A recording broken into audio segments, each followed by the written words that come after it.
What's up, guys? Tom is back with another LinScents video. Today we have a fragrance from Milestone perfumes. But before I get into that, just want to say thank you, guys. Again, it is an honor to be playing on one of those electronic devices, whether it's that cell phone, that tablet, that laptop, that Macintosh, that brand new big screen TV, whether you watch me at home, at work, on a plane, a train, or an automobile. Maybe you're about to get on a plane because you've been delayed for so long. Hopefully you are. Hopefully you're getting home. But wherever and however you watch me, it is an honor. You guys new to this channel, you like what you see, hit the subscribe button, comment, and like. Likes are very, very important. Now, before we get into these fragrances, we're going to set you guys some stores over here that I frequently shop with and some discount codes that you could use for yourself. You know, share that code. Share those codes, you know, especially if you are a super big frag guy. You know, you're that guy that goes to work, and every time you go into that work, they always know that you're coming because you smell good. Man, give those discount codes away. Let those people save some of that money as well. But nonetheless, we got some fragrances in front of me. So, Milestone perfumes, okay? I think they are part, if I'm not mistaken, so milestonefragrance.com, but I think they're also part of the Shampoo lineup. Believe there's some other stuff, but I don't know. But the thing is, a lot of these Milestone perfumes, if you actually look up this Milestone, you can find a few of these at TJ Maxx as well. So I think Milestone perfumes also made pretty much their clone of Tuxedo. I believe that was out there for a while. They have some others. Again, the Milestone perfumes, okay? So this one right here is Milestone perfumes, and this one is Royal Santal. So you guys already know this is a clone of Guerlain's Santal Royal. So basically, they literally took the whole name and just switched it around, okay? Now, we do have another one over here, and this one is called Red Musk. I think this is a clone of Musk Noble, if you will. Maybe it could be something else, but I think it's that because of the red bottle. But we are going to focus our time today on this one, this Royal Santal. Okay, so what am I expecting? Woody, dark, you know, one of those fragrances that is going to be meant for certain people in certain situations. But you know what? I've never smelled the real deal. So let's smell this one. So I've already taken the plastic off, so you guys don't have to watch me struggle with that. And again, down here, milestoneperfumes.com. Okay, use that QR code. We'll put it right there. If you guys want to just scan that while I hold it there for a few seconds, and then you can go to the milestoneperfumes.com. Now, also, I got this from my guy out there in California. Okay, so the Oud store, go check them out. And here we go. The bottle seems pretty heavy. Okay, now I think from what I've seen, small little picture sample size, looks pretty similar to the actual bottle from the Guerlain lineup. Okay, but you know, I don't know. It does feel nice and heavy. The cap, let's see. The cap actually has a somewhat decent weight to it. Nice clicky sensation right there. And you do got your little, you take this off. You get yourself a nice little foreplay toy right here, okay? You know, put that on a lady's back or something like that. I don't know. But here you go. Royal Santal, okay? So, go over here. Again, that's the thing, man. When you are constantly trying out new fragrances and you're spraying, here's the thing, man. Let me give you guys one little quick tip before I get into this fragrance, okay? When you spray a fragrance, especially if you are trying to, you know, test it out, okay? One, okay, you can spray it on the back of your hand, okay? That's a real good, you know, spot in my opinion, okay? And when you do, spray kind of heavy here, okay? Because, you know, we are going to wash our hands throughout the day, okay? But you can kind of test the strength, especially after you're washing your hands throughout the day, okay? So that. But here's the thing. When you decide you need to reapply, okay? Spraying a fresh spray back over that when it's already getting down to the base notes, more the base notes are shining. If you put a refresh of spray right here, it is going to smell completely different from what you remembered when you sprayed on a fresh hand, okay? So if you got that scent still lingering right here, spray somewhere else that doesn't have that scent, okay? So you guys can remember, like, you know, how the opening is and stuff like that. But again, if you spray right directly on it again and you go smell it, you might not enjoy it because now you put the fresh notes right on top of the old notes, and those might not really mesh together so well at the top. So Just a little tip right there, okay? So again, if you are testing, I highly suggest one thing. What I like is, especially when you got a nice little sweater, if you want to spray multiple fragrances, do that little zing, zing, zing, zing, zing, zing. Go here, and go here, okay? So cool little trick, okay? But nonetheless, you guys probably already know that, so let's shut the hell up and get into this, okay? Okay, let's go right over here. It's actually a very nice atomizer. Doesn't shoot out much, but it does have that pressure sensitive atomizer. It's definitely got, again, it definitely has kind of that earthy, outdoorsy, kind of dirty smell almost, if you will. Leathery, woody, okay? So there's this slight sweetness in the air, maybe some kind of fruits, maybe kind of some kind of balsamic note or something like that, but it's slightly sweet. It's not overly sweet, but it is definitely earthy, outdoorsy, kind of leathery and woody. Let's get closer and see what it's all about. It's definitely got that, yeah, that really outdoorsy, that punch in your mouth, leathery, animalic smell, in my opinion. Now, it doesn't smell bad. Definitely has this slight freshness in the background.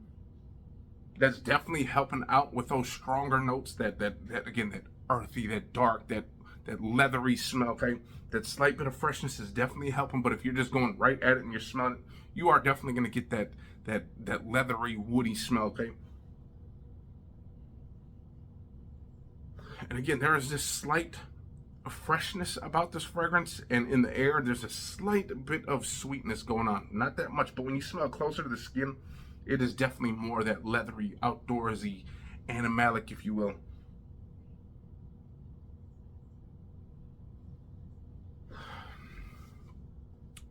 Here's the thing, man.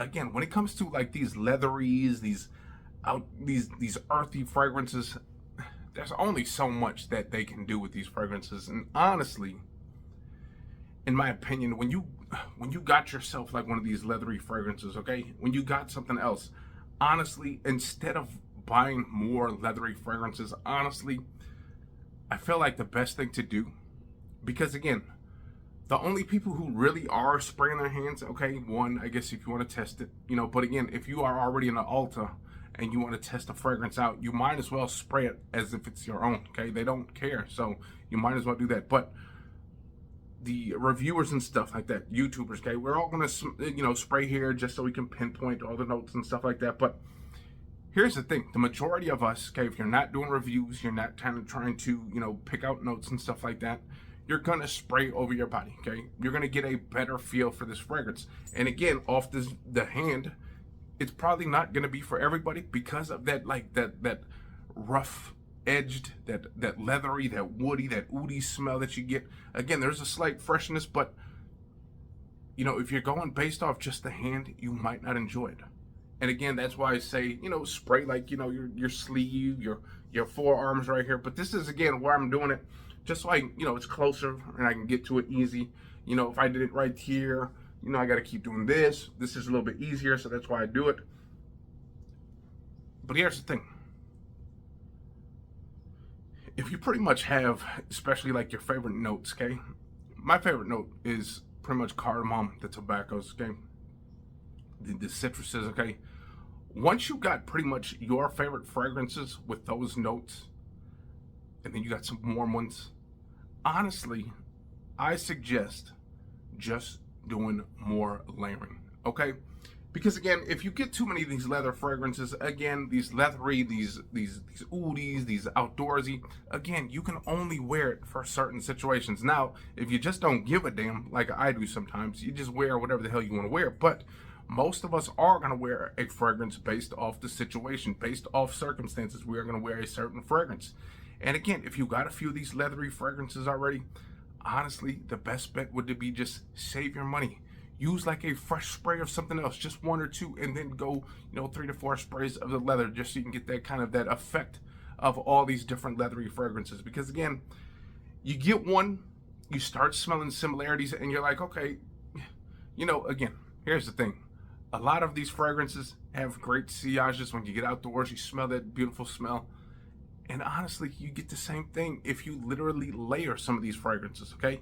You'll get the same effect, okay? You can take like something fresh with like bright citruses and then spray some kind of sweet tobacco over it. You're gonna get some nice effect, okay? I guarantee you are gonna get some kind of beautiful effect. So when it comes to a fragrance like this, unless you have something similar or you don't, okay? That's where I would suggest if you want to buy it or not. Okay, so if you don't have super duper leathery, a lot of leathery fragrances, maybe you got like just one or two, maybe you can go with this. But again, that is what most of us reviewers do. We have so many fragrances that, again, we are going to smell fragrances that smell very similar. If you think about it, think of one of the most iconic fragrance guys in the whole community. Who is it? Jeremy Fragrance, okay? It's no wonder that he has literally, when he does all these top 3, top 5 fresh scents, he is literally pulling fragrances from literally 10 years ago and still including them to this day, because again, you are going to enjoy some of the fragrances that you absolutely love. And again, some of the newer fragrances, you are only going to be able to wear it a certain amount of time, certain situations. And therefore, a fragrance like this, I cannot recommend. Again, if I was to really recommend fragrances, okay, to anybody, if I was to say blind buys, okay, it's got to be that versatile fragrance. The fragrance that you can wear during the day, the night, doesn't matter if you're going to date, you just lounge around, stuff like that, okay? Those are the ones where I can really, really, like 100% guarantee that most people are going to enjoy, okay? So, but when it comes to a fragrance like this, again, this is for certain people. Again, it's not a bad fragrance, and honestly, the thing is that when you smell this, and then you smell like something like this later, you're going to get very similar, you know, it's gonna be very similar, and then you're gonna feel like you spent money on absolutely nothing, okay? And again, there's not, in my opinion, gonna be enough differences to make you say, okay, yes, you got this one, you definitely need that one. There's not enough differences for me to say go out there and spend an extra $100. But here's the beauty though. When it comes to the Middle Easterns, the price is just right. You can go out there and splurge a lot of money, okay? But if these were the real things, $200 fragrance, that $300 fragrance, and I'd be stuck because it's like, oh, they smell very similar. So with that being said, this is not a bad fragrance, by no means. I actually enjoy it. But again, the thing is, if you've got so many kind of leathery fragrances, and I have a fragrance that smells similar to this, okay, and I think that one might be it, the Trail, okay. Again, that outdoorsy, leathery, woody, kind of rosy almost, if you will. Again, that's the only thing.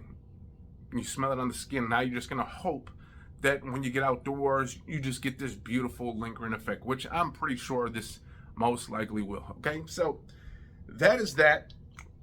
Okay, so the glorious Paris lineup, I believe maybe that's what this whole lineup is. Now here's the one thing I do like about this, okay, so this Milestone perfumes, they have other fragrances as well. They have some Louis Vuitton clones, I believe, as well. But here's the thing, what I like is that they went with this bottle type, and they're actually going for what they're supposed to clone, okay, the Guerlain, okay. I hate when some of these Middle Easterns, they'll have like 10 of these, and instead of all 10 of them being like the Guerlain lineup, one of them might just be a surprise, or 2 or 3 of them might be a surprise designer fragrance inspiration. Why? Just copy the whole lineup, okay? Similar to this, these signatures from Maison Alhambra, okay? One of them smells like a Mancera tobacco. One smells like a Guerlain fragrance. One smells like this. Just give me like all 4 Manceras, okay? Give me 4 different Manceras, okay? So that is one thing I like about that. I mean, I don't know how many more they got in this lineup, but the 2 that they do have literally are inspirations of Guerlain. So that is one thing I'll say that I like about that. So I'm going to get up out of here. Hopefully you guys enjoyed. And if you guys did, hit the likes, comment, subscribe. And I'll see you next time. Peace out. Yeah.